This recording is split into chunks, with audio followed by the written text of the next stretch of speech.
Hey, what's up guys? Bajheera here. Hopefully you guys are having fun with Legions so far. I've been getting a whole lot of questions on exactly what talents I'm going to go for first for my artifact weapon. Obviously I've chosen arms. If you guys haven't been watching the stream recently or haven't been hearing the discussion that I've been providing recently, I definitely think arms is the best PvP warrior spec. Fury's fun. Obviously Prot's good for tanking, probably a little bit more durable. But arms brings a lot to the table that you're going to need for PvP. You know, maybe not as much self-healing, but definitely just static tankiness with defensive stance, healing reduction with Mortal Strike, and also just a really cool toolkit for dealing a ton of damage, a single target in PvP. It's also good for PvE right here as well, so we'll be doing a good amount of PvE as we're doing dungeons and heroic dungeons, maybe even raiding eventually to get higher item level for PvP. But anyway, with that out of the way, once you've made the correct choice and picked your arms weapon for your artifact weapon, what I'm gonna do first, and obviously this is completely up to you guys, there aren't like 100 billion choices that you can make, but you basically, at least I do, structure my ideas of which big talent do I want to go for and what talents am I gonna get along the way. And what I plan to do first with my artifact weapon is take this path, take the top left path, getting slam talents, getting Will of the First King, which Whirlwind generates 1 rage, or Whirlwind crits generate 1 rage. Now I'm not as into the slam and whirlwind effects. What I'm really interested in is this, exploit the weakness, where tactician's chance to trigger is increased as if you've spent 10% more rage, which means that you're going to get more Colossus Smash Mortal Strike resets, which is huge. Very, very important.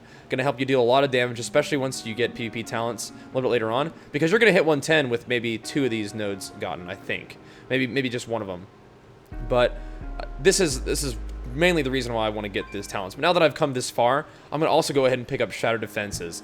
After using Colossus Smash, your next Mortal Strike or Execute gains 30% increased critical strike chance and deals 30% additional damage. So all these Colossus Smash resets that we're going to be getting, you're going to be using them hopefully pretty quickly because it's a good damaging ability anyway.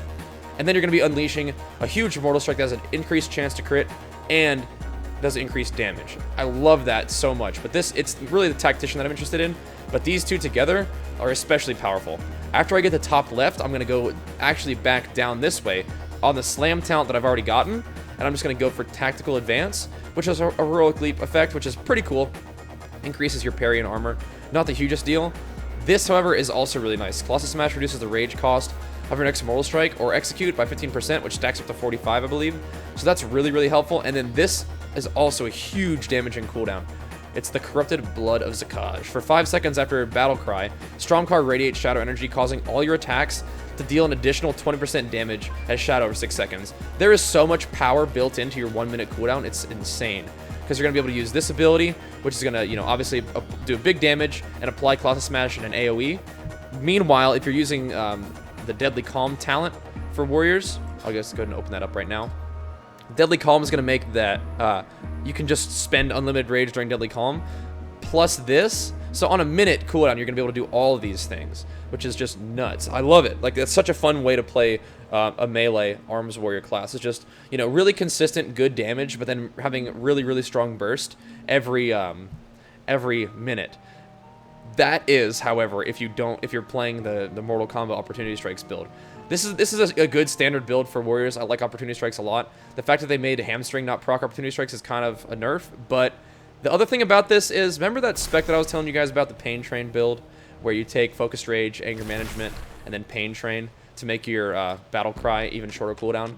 That's going to be affected by this too. So you're going to be dealing 20% increased damage or shadow damage as a dot every like 30-20 seconds. So there's 2 main builds, and I kind of want to make an arms warrior guide going over this, but I can't help but give you guys a lot of information right now. Like I said, this is a good build, but keep your eye on Focused Rage, Anger Management, Pain Train, especially at 110 when you're getting more rage generation, when you're resetting your cooldowns more often. Could potentially be a very, very powerful combination. But anyway, after I get those 2 talents, that's kind of what I'm going for first. Then we can work around, and I'm probably just going to go back around because I like the increased damage by Colossus Smash. I like the Whirlwind damage increase. I like the Unending Rage. But I think Blood of Zakaj is also, pretty nice. So if you wanted to, you could drop down this way instead to go for Void Cleave as well. So you're going to have options in terms of how you finish out the rest of your talents. But I do think that there are good ones. Obviously, you're going to want to eventually get all these talents, but I want you guys to know that for me, I'm going to go top left, then top right, and we'll see about where we want to go next. If we want to drop down for Zakaj, or we want to get increased Colossus Smash damage, which I might end up doing first. Because the Sakaj heal is nice, especially if you go for sweeping strikes, because you can hit more targets with it, obviously. But as an arms warrior, healing, I guess, for leveling, I'm mostly just interested in Victory Rush. And for healing in like a PvP environment, I'm relying on a healer so I can do the most damage that I can. But anyways, guys, just wanted to give you that quick video, give you that quick information, share some thoughts that I'm having about some builds that you can put together later on. We can talk more about that later. Either way, dudes, thanks for watching. I hope you guys are having fun with Legion. I'll see you on the stream this morning, and peace! Later, guys.